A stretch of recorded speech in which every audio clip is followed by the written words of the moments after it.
Welcome है guys आपका एक और वीडियो में। उम्मीद है सब बढ़िया होंगे, खैरियत से होंगे, अपना टाइम अच्छे से एंजॉय कर रहे होंगे। फैमिली के साथ टाइम स्पेंड करो, एंजॉय करो। इंडिया में माहौल बहुत प्यारा है, बहुत प्यारा माहौल है इंडिया में। शांति है।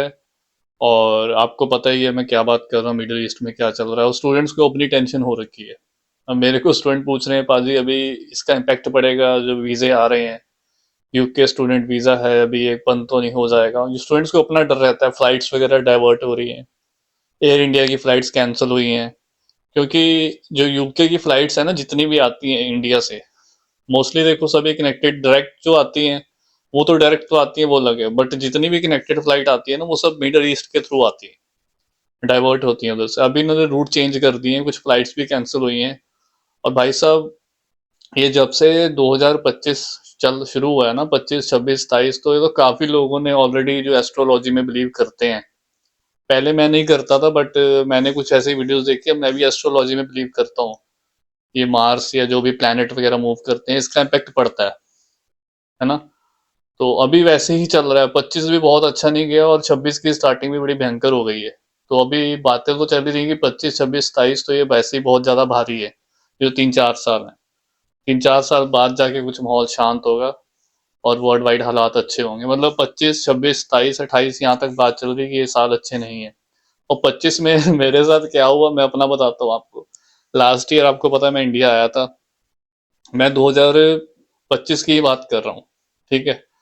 मेरी फ्लाइट 14 15 मार्च की थी, और उसके आने के बाद ही ना, भाई साहब आपको पता है इंडिया पाकिस्तान का वॉर शुरू हो गया था, मॉक ड्रिल वगैरह चालू हो गई थी, उस टाइम वॉर भी शुरू हो गई थी इंडिया पाकिस्तान की। वो तो ट्रंप ने, बीच में पड़ा ट्रंप, और उसके बाद जाके सीज फायर हुआ। तो मतलब अप्रैल में आई थिंक हुआ था। और अभी रिसेंट में मैं फरवरी में वापस आया। अभी भी मैं इंडिया था, आपको पता है 2026 में मेरा न्यू ईयर वहीं पे था।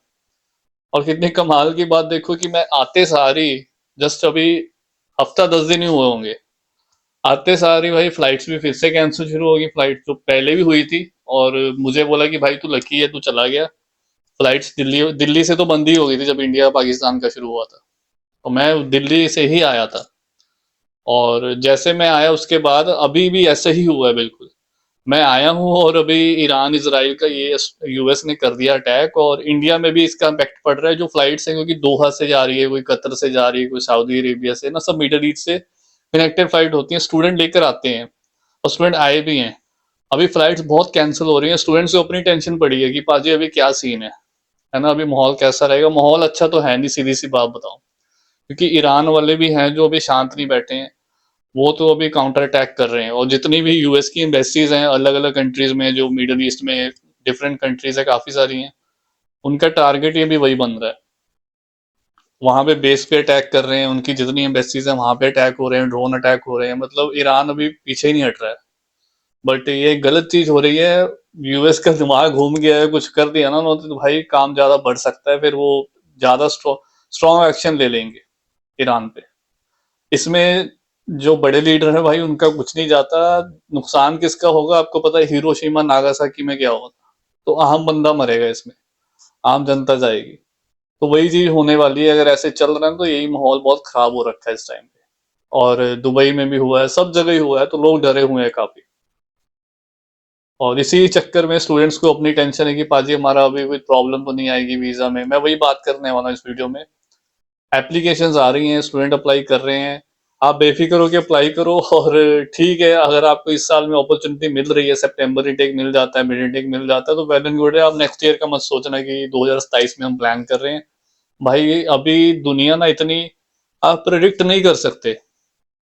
किसी ने सोचा था, हमको इतना पता था कि ये ईरान इसराइल और यूएस का चलेगा। किसी ने सोचा था कि भाई बहरीन हो गया, कतर हो गया, ये दोहा हो गया ना, ये जो दुबई में अटैक हो जाएगा, इन सब, आपने किसी ने सोच सपने में भी नहीं सोचा कि यहाँ पे भी कैसे अटैक हो जाएगा।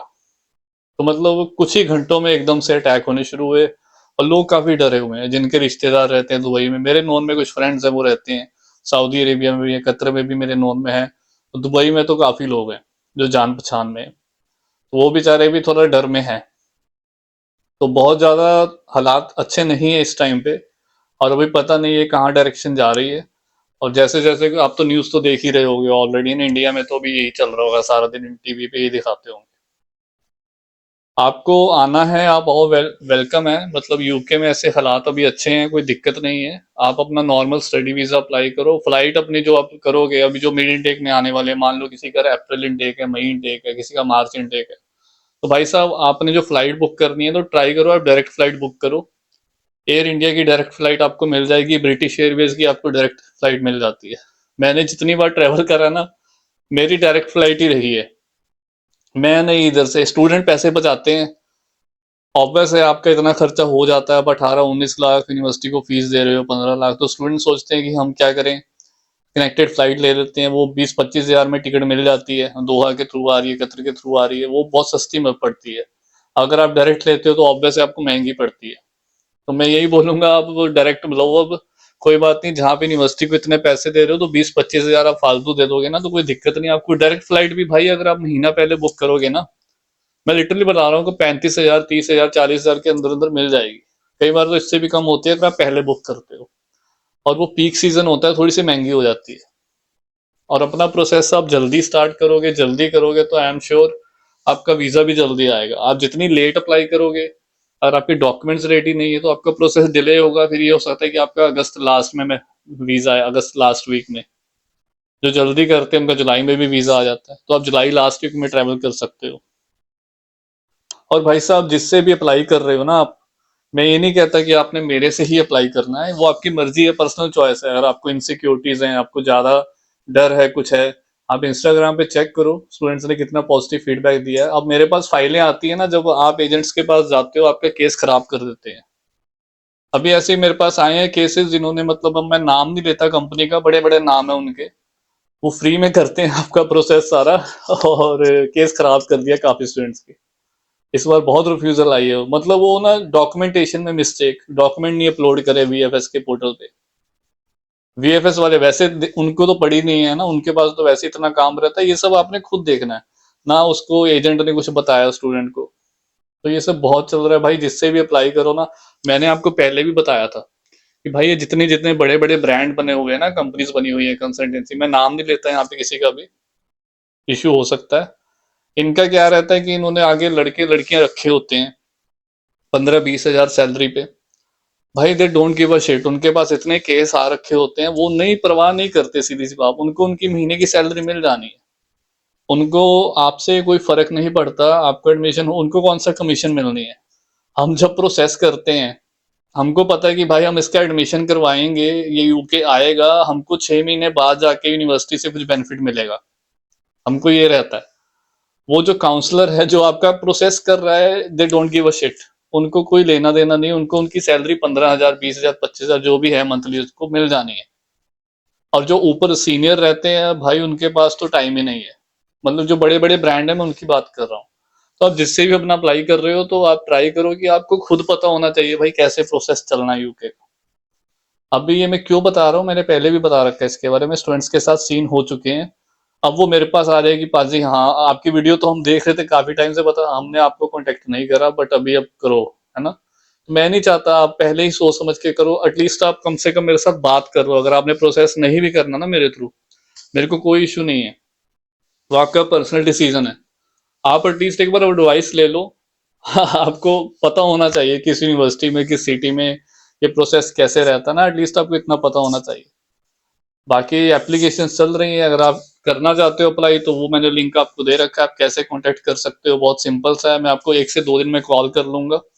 मैंने आपको फॉर्म दे रखा है, गूगल फॉर्म है, सिंपल सा फॉर्म है वो, उस पर आपको डॉक्यूमेंट्स अपलोड नहीं करने आते हैं तो आप मेरे को ईमेल पे भी डॉक्यूमेंट्स भेज सकते हो। बॉय पटियाला वाली मेल डाल डाल दी है मैंने, वहां पे आप मेरे को डॉक्यूमेंट्स भेज दो। इंस्टा पे मैं, टाइम कम लगता है मेरे को, मैं वीकेंड पे चेक करता हूँ। बट वेल एंड गुड यही है कि आप सीधा मेरे को सीवी भेजो, अपने डॉक्यूमेंट्स भेजो, ताकि मैं आपकी प्रोफाइल देखूँ और आपको कांटेक्ट करूँ 1 से 2 दिन में, और आपका फर्दर प्रोसेस हो जाएगा। यूके का प्रोसेस बहुत सिंपल है, एजेंट्स ने कॉम्प्लिकेटेड बना दिया है, वो चीजें छुपाते हैं आपसे, लिटरली बता रहा हूँ।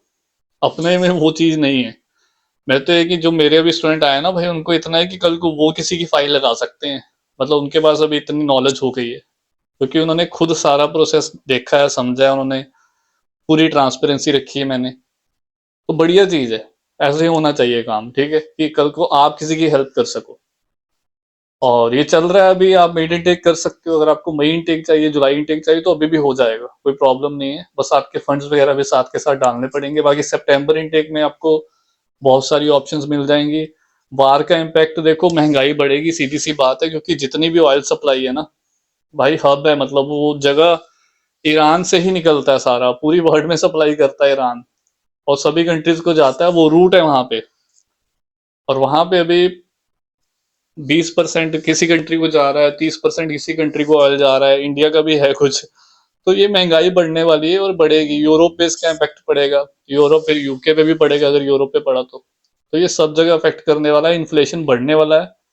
तो वही है कि अपना सेविंग करो, ट्राई करो कि फालतू के खर्चे अवॉइड करो, और पैसे अपने पास जो इंडिया में भी हैं, कहीं भी अपने पास कैश अपने पास जरूर रखो अपने खर्चे के लिए। फालतू के खर्चे ना, मैं लिटरली आपको बोलूंगा, ये 2-3 साल के लिए ना, थोड़ा सा अगर कोई प्लान कर रहा है, मैं ये खरीद लूं, मैं ये खरीद लूं, कोई गाड़ी खरीदनी, किसी ने घर खरीदना है, किसी ने कुछ खरीदना है, जो फालतू के बड़े खर्चे हैं, आईफोन खरीदना है आपने, भाई आपको आईफोन की जरूरत नहीं है। आपने कोई ब्लॉगिंग नहीं करनी है, ठीक है, आप वो 10-15 हजार 20 हजार का भी फोन ले लोगे तो बहुत है आपके लिए।